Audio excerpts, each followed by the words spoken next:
Hello everyone, कैसे हैं आप सभी। एक बार फिर से आप सभी का ज्योग्राफी वाला जयपुर यूट्यूब चैनल पर हार्दिक स्वागत है। जैसा कि हम चैप्टर नंबर 5 डिस्कस कर रहे हैं भारत लोक और अर्थव्यवस्था का, यानी ये जो ह्यूमन ज्योग्राफी है इंडिया की उसका। और इसमें हम भू संसाधन और कृषि के बारे में डिस्कस कर रहे हैं, Indian land resources and agricultural system के बारे में। तो इससे प्रीवियस सेशन में हमने लैंड रिसोर्सेज के बारे में देखा था और उसके बाद में कृषि के बारे में हमने डिस्कशन किया था, और उसमें खाद्यान्न फसलें हैं, फूड ग्रेन है, जैसे गेहूँ है, चावल है, ज्वार है, बाजरा है, इस टाइप की जो फसलें थी उनके बारे में डिटेल से डिस्कस किया था। तो आज हम तिलहन फसलों के बारे में देखते हैं। ठीक है, तो चलिए डिस्कशन स्टार्ट करते हैं। तो इसमें सबसे पहले तिलहन फसलों में जो बेसिक डिटेल है वो दे रखी है कि खाद्य तेल निकालने के लिए तिलहन की खेती की जाती है। मालवा पठार, मारवाड़, सॉरी मराठवाड़ा, गुजरात, राजस्थान के शुष्क भागों, तेलंगाना व आंध्र प्रदेश के रायलसीमा प्रदेश भारत के प्रमुख तिलहन उत्पादक क्षेत्र है।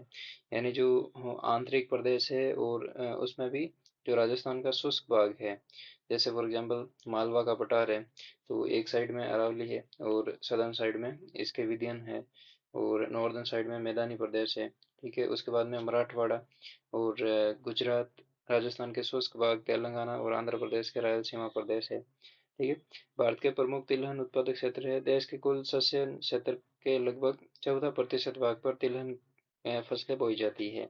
यानी जो टोटल इंडिया का जो नेट सोन एरिया है, टोटल बोया गया सकल बोया गया क्षेत्र है, उसका 14% उस पे तिलहन की खेती की जाती है। भारत की प्रमुख तिलहन फसलें जिसमें मूंगफली, तोरिया, सरसों, सोयाबीन व सूरजमुखी शामिल है। ठीक है, तो ये बेसिकली तिलहन फसलें हैं। तो कौन कौन सी है? एक तो मूंगफली हो गया, और दूसरा तोरिया हो गया, सरसों, सोयाबीन और सूरजमुखी। ये बेसिकली 5 फसलें हैं। तो चलिए पहले मूंगफली के बारे में देखते हैं, ग्राउंड नट के बारे में। ठीक है, भारत विश्व में 18.8% मूंगफली का उत्पादन करता है। ये डाटा 2018 के अकॉर्डिंग है। ठीक है, तो इसमें है कि ये मुख्यतः शुष्क प्रदेशों की वर्षा आधारित खरीफ फसल है। ठीक है, ये इंपॉर्टेंट पॉइंट याद रखना, खरीफ फसल है, परंतु दक्षिणी भारत में ये रबी ऋतु में भी बोई जाती है। ठीक है, अब दक्षिणी भारत में चावल की जो फसलें हैं वो तीनों सीजन में होती है। वैसे के वैसे जो मूंगफली की फसल है वो दक्षिणी भारत में खरीफ और रबी दोनों सीजन में होती है। ये देश के कुल शस्य क्षेत्र का 3.6% क्षेत्र फैली हुई है। यानी अब जो हमने पढ़ा था 14% भाग पर तिलहन की खेती बोई जाती है। ठीक है, तो अब 14% में तो जो टोटल तिलहन है उसकी खेती होती है, जैसे मूंगफली, तोरिया, सरसों, सोयाबीन, सूरजमुखी। लेकिन इनमें 14% में भी जो यदि ओवरऑल इंडिया की बात करें तो मूंगफली की बात करें तो 3.6% क्षेत्र पर फैली है। ठीक है, यहाँ पे इतने क्षेत्र पर बोई जाती है। गुजरात, राजस्थान, तमिलनाडु, आंध्र प्रदेश इनके अग्रणी उत्पादक राज्य है। ठीक है, अब मूंगफली में 2021-22 के अनुसार, ठीक है, 2021 और 2022 के अनुसार जो इम्पोर्टेंट डाटा है उसमें सबसे टॉप पर है गुजरात। ठीक है, 1 नंबर पर। और गुजरात के बाद में जो 2 नंबर पर है वो है राजस्थान। ठीक है, और 3 नंबर पर है आपका गुजरात, राजस्थान के बाद में तमिलनाडु। ठीक है, तो ये इंपॉर्टेंट है, 2021-22 के डाटा है। ठीक है, गुजरात, राजस्थान और तमिलनाडु। यहाँ पे गुजरात, राजस्थान और तमिलनाडु जैसे ये सीक्वेंस दे रखी है, 1 नंबर पे, 2 नंबर पे और 3 नंबर पे। उसके बाद में आंध्र प्रदेश इसके अग्रणी राज्य हैं। तमिलनाडु में जहाँ भी ये फसल आंशिक रूप से सिंचित होती है, सिंचित है, वहाँ इसकी पैदावार अपेक्षाकृत अधिक होती है। अब आप सभी को पता है जहाँ पे इरिगेशन फैसिलिटी है वहाँ पे कोई भी जो एग्रीकल्चरल प्रैक्टिस हो वहाँ पे प्रोडक्शन ज़्यादा ही होगा। ठीक है, परंतु आंध्र प्रदेश तथा कर्नाटका में इसकी पैदावार कम है। अब नेक्स्ट है आपकी तोरिया व सरसों। ठीक है, तोरिया व सरसों। ठीक है, अब तोरिया व सरसों में बहुत से तिलहन सम्मिलित होते हैं, जैसे राई है, सरसों, तोरिया, तारामीरा। ये हमारे जो वेस्टर्न राजस्थान है, बेसिकली अरावली के पश्चिमी साइड में, वहाँ पे ये फसलें मुख्यतः बोई जाती है। ये उपोष्ण कटिबंधीय फसलें हैं। अब ये इंपॉर्टेंट है, लाइन याद रखना। ठीक है, उपोष्ण कटिबंधीय फसल है। ठीक है, जैसे हमने चावल के बारे में पढ़ा था वो उष्ण कटिबंधीय थी, गेहूं के बारे में पढ़ा वो शीतोष्ण कटिबंधीय थी। तो हो सकता है तोरियां या सरसों के बारे में पूछ ले कि ये किस प्रकार की है, उपोष्ण है, शीतोष्ण है, या उष्णकटिबंधीय है या टैगा टुंड्रा टाइप की है, ठीक है। एग्जाम में किसी भी टाइप का कंफ्यूजन क्रिएट हो सकता है, ठीक है। तो ये उपोष्ण कटिबंधीय, यानी इसमें उष्ण कटिबंधीय और शीतोष्ण कटिबंधीय दोनों की थोड़ी थोड़ी विशेषताएं पाई जाती है, ठीक है। भारत में भारत के मध्य व उत्तर पश्चिमी भाग में रबी में बोई जाती है, यानी ये रबी इस सीजन की क्रॉप है। यह फसलें पाला सहन नहीं कर सकती तथा इनके उत्पादन में वार्षिक उतार चढ़ाव रहता है। जो फ्रॉस्ट होता है यानी पाला होता है, जो ड्रॉपलेट होती है, जो किसी भी फसल या वनस्पति की जो पत्तियां होती है उस पे जो जल की बूंदें जमी हुई होती है उसी को पाला बोलते हैं, ठीक है। तो ये पाला सहन नहीं करती है, परंतु सिंचाई के प्रसार, बीज सुधार एवं प्रौद्योगिकी के साथ इनके उत्पादन में वृद्धि हुई है। इन फसलों के अंतर्गत क्षेत्र का लगभग दो तिहाई भाग सिंचित है, यानी टोटल यदि एरिया माने इनका तो जो टू थर्ड पर जो पोर्शन है ना इसका वो सिंचित है। तिलहन देश के कुल शस्य क्षेत्र के केवल लगभग 2.5% भाग पर बोए जाते हैं। इनके उत्पादन का एक तिहाई भाग राजस्थान से आता है तथा अन्य प्रमुख उत्पादक राज्य हरियाणा, मध्य प्रदेश है, ठीक है। तो इसके बाद में ये बोल रहा है कि इन फसलों की प्रति हेक्टेयर उत्पादकता हरियाणा तथा पंजाब में अपेक्षाकृत अधिक है। क्यों है? क्योंकि वहाँ पे सिंचाई के संसाधन है, ठीक है। अब यहाँ पे रेपसीड्स एंड मस्टर्ड के जो टॉप प्रोड्यूसिंग राज्य है 2021-22 के अनुसार, ठीक है। 2021-22 के अनुसार उसमें पहले स्थान पर है राजस्थान, ठीक है। और दूसरे स्थान पर है आपका एमपी, ठीक है। वन थर्ड तो आपका राजस्थान से आता है और दूसरा है आपका मध्य प्रदेश, ठीक है। तो ये है दूसरे स्थान पर, ये है पहले स्थान पर, और तीसरे स्थान पर है आपका हरियाणा, ठीक है। ठीक है, तो ये इंपॉर्टेंट है, याद रखना। यहाँ पे एनसीईआरटी में जो सीक्वेंस तय रखी है वो उल्टी है, ठीक है। सबसे टॉप पे तो है राजस्थान, फिर मध्य प्रदेश और फिर है हरियाणा, ठीक है। तो ये सीक्वेंस है आपको याद रखनी है। नेक्स्ट है आपकी अन्य तिलहन, ठीक है। अब अन्य तिलहन में कौन कौन से आते हैं? एक तो सोयाबीन है आपका और दूसरा सूरजमुखी है, यानी ग्राउंड नट और रेपसीड मस्टर्ड हमने पढ़ लिया। अब सोयाबीन और सनफ्लावर, ये दो मुख्य फसलें हैं। भारत के अन्य महत्वपूर्ण तिलहन है सोयाबीन, अधिकतर मध्य प्रदेश व महाराष्ट्र में बोया जाता है। दोनों राज्य मिलकर देश का 90% सोयाबीन पैदा करते हैं, ठीक है। अब जो सोयाबीन है उसके जो top producing country sorry state है उनका देख लेते हैं, ठीक है। तो यहाँ पे है सोयाबीन। हम्म, सोयाबीन में पहले स्थान पर तो है आपका 2021-22 के अनुसार महाराष्ट्र, और सेकंड स्थान पर है आपका सोयाबीन में मध्य प्रदेश, और थर्ड स्टेज पर कौन सा है? ये दो तो एनसीईआरटी में दिए हुए हैं तो कोई दिक्कत नहीं है। मध्य प्रदेश एक नंबर पे है, और सॉरी महाराष्ट्र एक नंबर पे है और मध्य प्रदेश दो नंबर पे है, ठीक है। ये 2022 के 21-22 के जो डाटा है वो है, ठीक है। सोर्स है इनका directorate of economic and statistic, department of agriculture and farmer welfare, ठीक है। तो ऑफिशियल डाटा है, इंपॉर्टेंट है, ठीक है। तो आप अन्य तिलहन में जो सोयाबीन की फसल है उसको टॉप पे मध्य प्रदेश को मत मान लेना, ठीक है। अभी 2021-22 के अनुसार टॉप पे महाराष्ट्र है, सेकंड पे मध्य प्रदेश है और थर्ड पे राजस्थान है, ठीक है। तो आपसे क्वेश्चन कैसे पूछेंगे? या तो टॉप का पूछ लेंगे या ऐसे पूछ लेंगे मध्य प्रदेश और महाराष्ट्र के बाद में कौन सा स्टेट है जो सोयाबीन में टॉप प्रोड्यूसिंग है, ठीक है। तो उसमें राजस्थान आएगा आपका, ठीक है। तो ये है। उसके बाद में सूरजमुखी की फसल का सांद्रण राजस्थान, कर्नाटका, आंध्र प्रदेश, तेलंगाना तथा इससे जुड़े हुए महाराष्ट्र के भागों में होता है, ठीक है। अब जो सूरजमुखी है, सनफ्लावर है, इसके टॉप प्रोड्यूसिंग स्टेट देखते हैं, ठीक है। यानी जो सनफ्लावर है, ठीक है। सनफ्लावर में टॉप पे कौन है? सनफ्लावर में 2021-22 में टॉप पे है कर्नाटका, ठीक है। कर्नाटका, और कर्नाटका इंडिया का कितना परसेंट प्रोडक्शन करता है? 54.35%, ठीक है। टोटल इंडिया का जो परसेंटेज शेयर है वो प्रोडक्शन ऑफ ऑल इंडिया, ठीक है। तो उसमें सेकंड नंबर पे है आपका सनफ्लावर में तेलंगाना, ठीक है। तो तेलंगाना आपका कितना करता है? तेलंगाना करता है 8.32%। उसी प्रकार से थर्ड नंबर पे है आपका ओडिशा, ठीक है। ये डाटा सारे चेंज हो गए हैं, ठीक है। ओडिशा है, और ओडिशा कितना करता है? आपका 7 ठीक है 56, ठीक है। तो 7.56 है वो ओडिशा करता है, ठीक है। तो ये आपका सनफ्लावर के बारे में, सूरजमुखी के बारे में।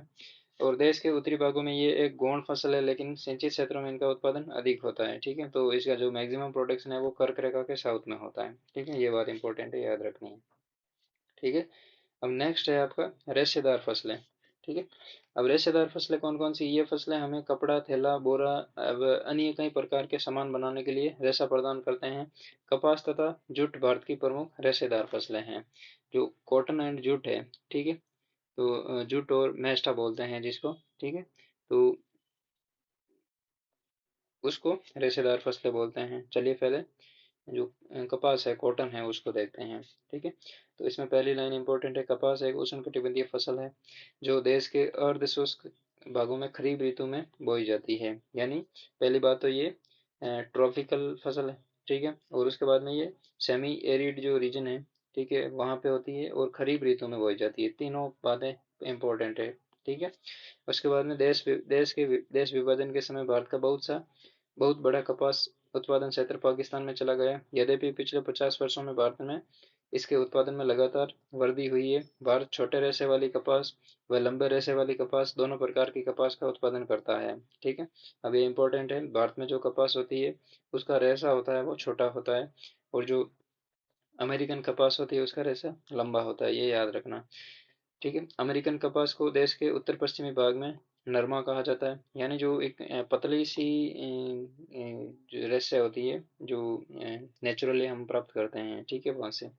तो कपास के फूल आने के समय आकाश बादल रहित होने चाहिए, ठीक है। तो इसमें ये तीन चार बातें इंपॉर्टेंट है। पहली बात तो उष्णकटिबंधीय फसल है, दूसरी बात अर्धशुष्क भागों में होती है, और तीसरी खरीफ ऋतु की है, ठीक है। और उत्पादन के पश्चात विभाजन के पश्चात बहुत बड़ा हिस्सा पाकिस्तान में चला गया, और कपास के फूल आते समय बादल जो आकाश है वो बादल रहित होना चाहिए, ठीक है। ये इंपॉर्टेंट लाइनें हैं। भारत का कपास उत्पादन में विश्व में चीन के बाद पश्चात दूसरा स्थान है। देश के समस्त बोए गए क्षेत्र के लगभग 4.7% क्षेत्र पर कपास बोया जाता है, ठीक है। यानी जो टोटल एरिया है बोए गए उसके 4.7% पर कपास बोया जाता है। कपास की तीन मुख्य उत्पादक क्षेत्र है। इसमें उत्तर पश्चिमी भारत में पंजाब, हरियाणा और उत्तरी राजस्थान, पश्चिम में गुजरात तथा महाराष्ट्र है, और दक्षिण में तेलंगाना, कर्नाटक और तमिलनाडु के पठारी भाग सम्मिलित है। यानी यहाँ पे देखते हैं जूट और कपास, ठीक है, यहाँ पे दे रखा है। कपास का एक तो ये पश्चिमी भाग हो गया, इसमें पंजाब, हरियाणा, ठीक है, और यहाँ पे राजस्थान हो गया। दूसरा यहाँ पे दूसरा पोर्शन ये है, ठीक है, ये दूसरा पोर्शन है गुजरात, मध्य प्रदेश और महाराष्ट्र का कुछ भाग है, और तीसरा पोर्शन ये है, ठीक है, और थोड़ा बहुत तमिलनाडु में भी होता है, ठीक है। उसी प्रकार से नेक्स्ट है कपास के अग्रणी उत्पादक राज्य गुजरात, महाराष्ट्र, तेलंगाना, आंध्र प्रदेश, पंजाब तथा हरियाणा है, ठीक है। अब इसमें जो 2021-22 का डाटा है उसमें देखते हैं कॉटन में।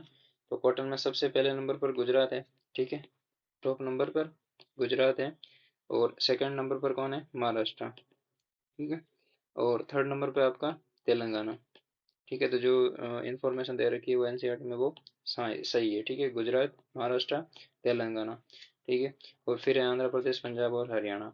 देश के उत्तरी पश्चिमी सिंचाई सुविधा वाले भागों में कपास के प्रति हेक्टेयर उत्पादन बहुत अधिक है। अब आपको एग्जाम में क्वेश्चन पूछ लेंगे, क्योंकि हम जो मैप देखते हैं तो पता चलता है कि जो अधिकतर जो कपास उत्पादक राज्य है वो कर्क रेखा के साउथ में है, ठीक है।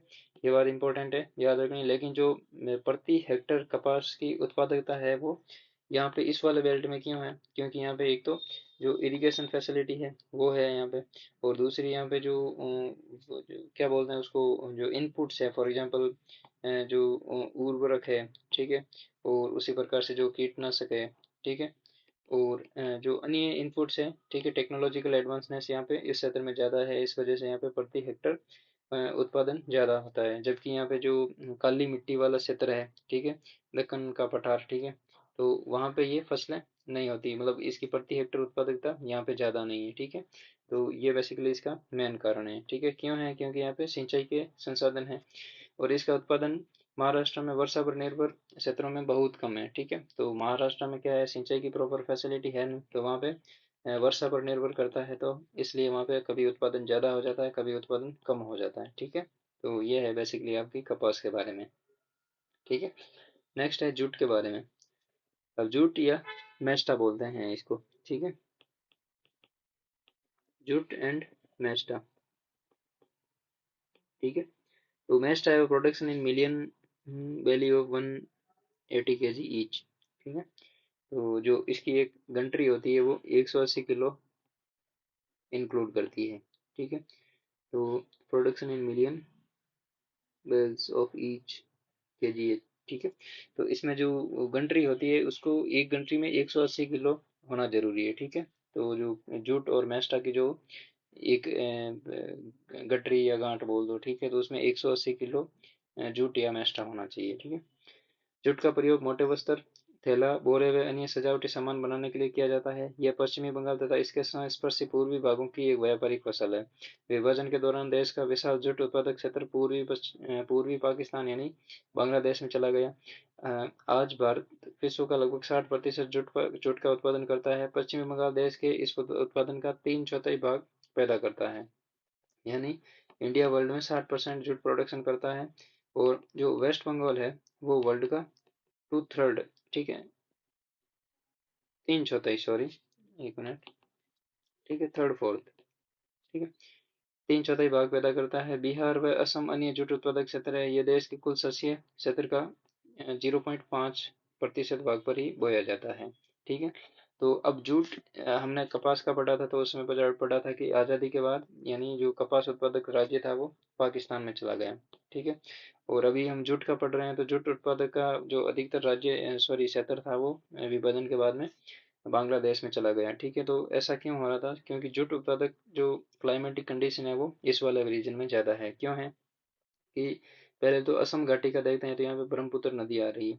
ठीक है, उसी प्रकार से इंडिया वाले पोर्शन में देखते हैं तो इधर से गंगा नदी आ रही है। ठीक है, तो अब इसमें जो जूट उत्पादक क्षेत्र है उनमें कौन कौन सी क्लाइमेटिक कंडीशन चाहिए? एक तो रेनफॉल अच्छी होनी चाहिए यहाँ पे। और दूसरी जो क्लाइमेटिक कंडीशन है सॉइल के पॉइंट ऑफ व्यू से देखें तो जलोढ़ मृदा है। और जूट को जो एक ऐसी मिट्टी चाहिए जो एनी टाइम नमी धारण की हुई हो, और उसमें जो पोटेंशियलिटी है नमी धारण करने की वो मैक्सिमम हो। ठीक है, तो यहाँ पे जलोढ़ मृदा होती है। ठीक है, और आसपास में नदियां बहती है। ठीक है, तो इस वजह से जो जलोढ़ मृदा है वो एनी टाइम मिट्टी में जल धारण क्षमता है वो मैक्सिमम रखती है। ठीक है, और उसी प्रकार से तीसरा जो मेन पॉइंट है वो जूट उत्पादक क्षेत्र के लिए जो फसल तैयार होने के बाद में जब काट कर इसको जूट निकालने का प्रोसेस होता है, उसमें जो जूट की जो क्या बोलते हैं उसको, गंठरियाँ होती है, उसको पानी में रखना पड़ता है। ठीक है, पानी में रखने के बाद में ही वो जूट उससे अलग होती है। ठीक है, तो ये 3-4 जो क्लाइमेटिक कंडीशन है, ठीक है, वो फेवर में है, इसलिए जूट उत्पादक का अधिकतर क्षेत्र आप देख रहे हैं। ठीक है, यहाँ पे है। ठीक है, तो ये है, आप देख सकते हैं जूट उत्पादक क्षेत्र, जिसमें पहला तो असम की घाटी है, दूसरा बिहार वाला क्षेत्र है, और तीसरा पश्चिमी बंगाल और उसकी प्रकार से उड़ीसा वाला कुछ पोर्शन है। ठीक है, तो ये जूट उत्पादक क्षेत्र है। और जूट में सबसे टॉप पे तो है, सबसे टॉप पे कौन है? वेस्ट बंगाल। और सेकंड नंबर पे है असम। ठीक है, अब यहाँ पे बिहार के बाद में आसाम दे रखा है। ठीक है, तो ये गलत बात है यहाँ पे। ठीक है, तो पहले नंबर पे तो वेस्ट बंगाल होगा, दूसरे नंबर पे असम, और तीसरे नंबर पर बिहार होगा। बिहार, ये 3 बातें इंपॉर्टेंट है, याद रखनी है। नेक्स्ट है हमारी अन्य फसलें। अन्य फसलों में पहली है चाय के बारे में। चाय, गन्ना, गन्ना, चाय और कॉफ़ी के बारे में। ठीक है, जो महत्वपूर्ण फसलें हैं। ठीक है, तो सबसे पहले हम गन्ना के बारे में पढ़ते हैं, शुगर कैन के बारे में। अब शुगर कैन के बारे में जो इम्पोर्टेंट इंफॉर्मेशन है वो है कि ये एक उष्णकटिबंधीय फसल है। सबसे पहली बात तो यही है। वर्षा पर निर्भर परिस्थितियों में ये केवल आर्द्र एवं उपाद्र जलवायु वाले क्षेत्रों में ही बोई जा सकती है। यहाँ पे केवल लग गए इंपॉर्टेंट लाइन है, आर्द्र यानी ह्यूमिड और सेमी ह्यूमिड जो क्लाइमेटिक कंडीशन है वहाँ पर इस फसल को बोया जाता है, और ये एक उष्णकटिबंधीय फसल है। परंतु भारत में इसकी खेती अधिकतर सिंचित क्षेत्रों में की जा सकती है। गंगा सिंधु के मैदानों में इसकी अधिकतर बुवाई उत्तर प्रदेश तक सीमित है। पश्चिमी भारत में गन्ना उत्पादक प्रदेश महाराष्ट्र व गुजरात तक विस्तृत है। दक्षिणी भारत में इसकी कृषि कर्नाटका, तमिलनाडु, तेलंगाना व आंध्र प्रदेश के सिंचाई वाले भागों में की जाती है। तो ये आपका गन्ना उत्पादन के बारे में है। और आगे देख लेते हैं, एक बार ये पैराग्राफ पढ़ लेते हैं, फिर टॉप जो प्रोड्यूसिंग स्टेट है उनके बारे में देखेंगे। ब्राजील के बाद भारत दूसरा बड़ा गन्ना उत्पादक देश है। ठीक है, तो अब ये लाइन हो गई है इनकरेक्ट। ठीक है, प्रेजेंट टाइम में भारत है जो गन्ना उत्पादन में शुगर कैन में टॉप पर है। ठीक है, भारत है 1 नंबर पर, और दूसरे नंबर पर है ब्राजील। ठीक है। तो ये बातें इंपॉर्टेंट है, याद रखनी है, करंट का क्वेश्चन बन सकता है। ठीक है, 2018 की बात है, लेकिन अभी प्रेजेंट टाइम में ये सिचुएशन चेंज हो गई है। यहाँ विश्व का 19.76% गन्ने का उत्पादन होता है। देश के कुल शस्य क्षेत्र का 2.4% भाग इसकी कृषि की जाती है, यानी जो कुल बोया गया क्षेत्र है उसमें से 2.4% एरिया पर गन्ना की खेती होती है। उत्तर प्रदेश का 40% गन्ना उत्पादन करता है। उत्तर प्रदेश देश का 40% गन्ना उत्पादन करता है। इसके अन्य प्रमुख उत्पादक राज्यों में महाराष्ट्र, कर्नाटक, तमिलनाडु, आंध्र प्रदेश, और जहां इसका उत्पादन स्तर अधिक है, उत्तरी भारत में इसका उत्पादन कम है। ठीक है, तो अब गन्ना उत्पादन में पहले तो टॉप स्टेट देखते हैं कौन से हैं, जिसमें पहला है आपका शुगर कैन में टॉप पर है यूपी। दूसरा है आपका शुगर कैन प्रोड्यूसिंग में महाराष्ट्र। और थर्ड नंबर पर है आपका तेलंगाना, सॉरी, शुगर कैन में कर्नाटका। ठीक है, तो पहले नंबर पर है महाराष्ट्र, दूसरे नंबर पर है तमिलनाडु, नहीं नहीं सॉरी, पहले नंबर पर है यूपी। तो यहाँ पे यूपी पहले नंबर पर है, एक मिनट, पहले नंबर पर यूपी है, दूसरे नंबर पर है आपका महाराष्ट्र, और तीसरे नंबर पर है आपका कर्नाटका। ठीक है, तो ये सीक्वेंस दे रखी है, वो सही है। अब यहाँ पे गन्ना है जो उत्तरी भारत में इसकी उत्पादकता कम है, और दक्षिणी भारत में इसकी उत्पादकता ज़्यादा क्यों है। ठीक है, कहने को नॉर्दर्न इंडिया में गन्ना, जैसे ये गन्ना उत्पादक क्षेत्र है। ठीक है, यहाँ पे गन्ने का वितरण, तो उत्तरी भारत में जो यूपी है पूरे बेल्ट में होता है, उस प्रकार से बिहार का थोड़ा पोर्शन है, झारखंड का है, मध्य प्रदेश का है, पंजाब है, हरियाणा है, ये वाले रीजन है। उसी प्रकार से जो काठियावाड़ है, गुजरात वाला रीजन है, महाराष्ट्र है, कर्नाटका, आंध्र प्रदेश का कोस्टल एरिया, और तमिलनाडु का आंतरिक भाग है। तो अब गन्ना उत्पादक क्षेत्र में जो सबसे ज़्यादा प्रोडक्शन तो नॉर्दर्न इंडिया से आता है। ठीक है, लेकिन जो प्रोडक्टिविटी है, जो प्रति हेक्टर उत्पादकता है, वो दक्षिणी भारत में ज़्यादा क्यों है। इसका मेन कारण ये है कि एक तो क्लाइमेटिक कंडीशन है, यहाँ पे आर्द्र और उपआर्द्र दशाएं पाई जाती है, पहली बात तो ये हो गई। ठीक है, अब जहाँ पे गन्ना उत्पादन की अच्छी आदर जो जलवायु दशाएं होगी, वहाँ पे गन्ना अधिक उत्पादक होगा। दूसरी बात है रेनफॉल का। रेनफॉल सदर्न इंडिया में अच्छी खासी रेनफॉल होती है as compare to northern India, लेकिन नॉर्दर्न इंडिया में सिंचाई के साधन उपलब्ध है, लेकिन फिर भी यहाँ पे ये जलवायु वाला फैक्टर इंपॉर्टेंट है।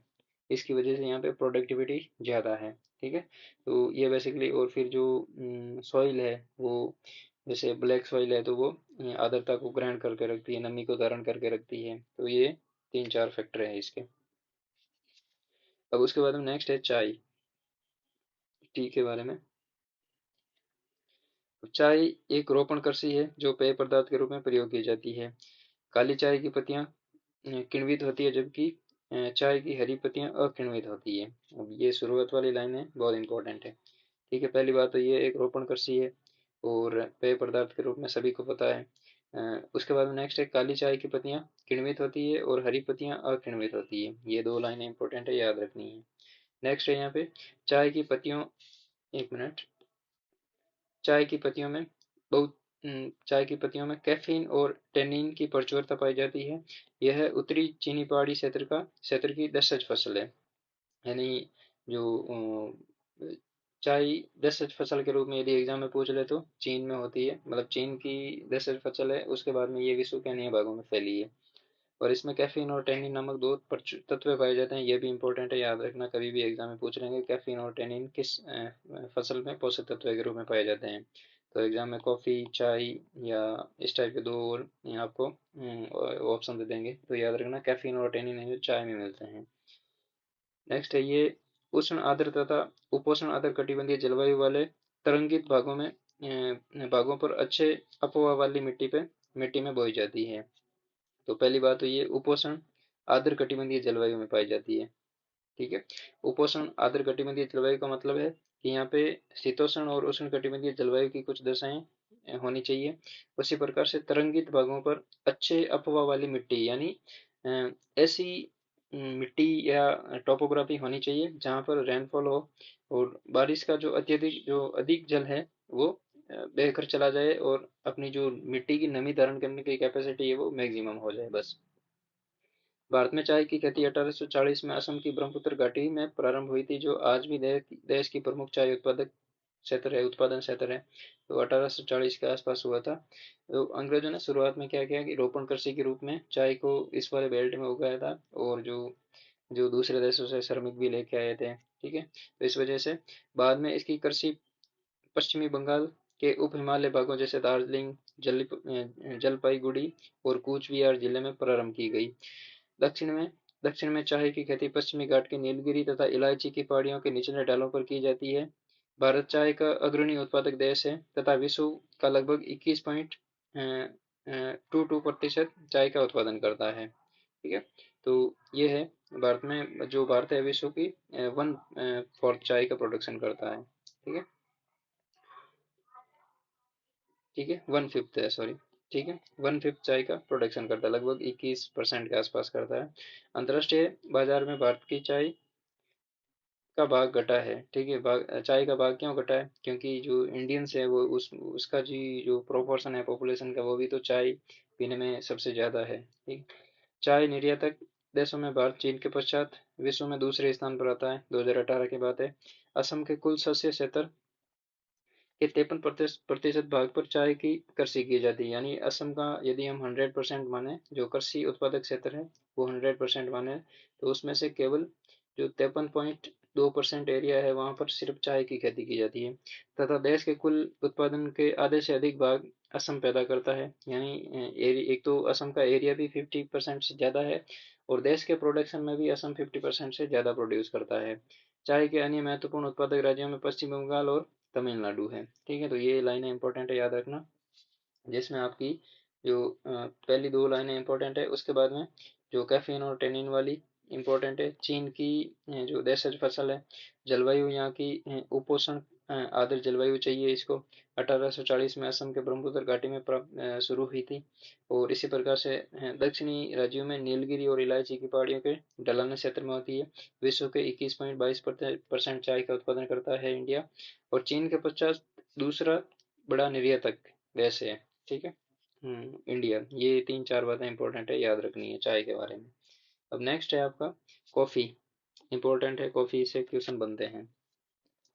कॉफी एक उष्णकटिबंधीय रोपण। अब हमने, आपको पता हो तो, यदि आपने डिस्कशन शुरुआत से देखा हो तो, जब हमने भारत का भौतिक पर्यावरण 11th क्लास की एनसीईआरटी का डिस्कशन किया था, तो हमने एक स्थलाकृतिक टोपोग्राफी के बारे में पढ़ा था, जिसका आपको पता होगा शायद, दुआर स्थलाकृतियाँ।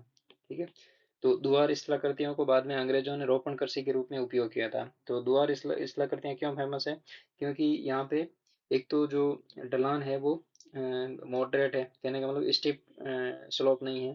दूसरा, यहाँ पे जो मिट्टी है वो जलोढ़ मृदा है। और तीसरा, यहाँ पे जो क्लाइमेटिक कंडीशन थी, यहाँ पे ड्रिजल फॉर्म में रेनफॉल होती है पूरे वर्ष। कहने को धीमी धीमी बारिश होती रहती है। उसी प्रकार से यहाँ पे न तो शीत ऋतु ज़्यादा भीषण होती है, न ग्रीष्म ऋतु ज़्यादा भीषण होती है। ठीक है, तो ये ऐसी क्लाइमेटिक कंडीशन है जिसकी वजह से यहाँ पे चाय की खेती होती है। तो यदि आपने एनसीईआरटी 11th क्लास की एनसीईआरटी का भारत का भौतिक पर्यावरण वाली चैप्टर को डिस्कस नहीं किया है तो एक बार जरूर कीजिए, क्योंकि उसमें इंडिया की जो बेसिक चीज़ें हैं उसके बारे में दे रखा है, उसके लोकेशन के बारे में, क्लाइमेटिक कंडीशन के बारे में।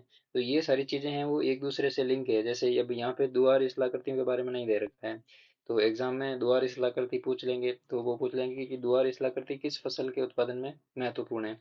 तो आपको चार ऑप्शन दे देंगे, चाय, कॉफी, गन्ना और कोई एक और फसल दे देंगे, सोयाबीन, जो कुछ भी। ठीक है, तो आपको पता होना चाहिए दुआर इस्लाकृति चाय के उत्पादन के लिए फेमस है। नेक्स्ट है आपकी कॉफी। कॉफी एक उष्णकटिबंधीय रोपण कृषि है। इसके बीजों को भूनकर पीसा जाता है तथा पेय के रूप में प्रयोग किया जाता है। कॉफी की तीन किस्में हैं, अरेबिका, रोबस्टा एवं लिबेरिका। ठीक है, अब यूजीसी नेट का एग्जाम हुआ था, उसमें एक क्वेश्चन पूछा था कि भारत में अधिकतर किस किस्म का उपयोग किया जाता है या प्रोडक्शन किया जाता है।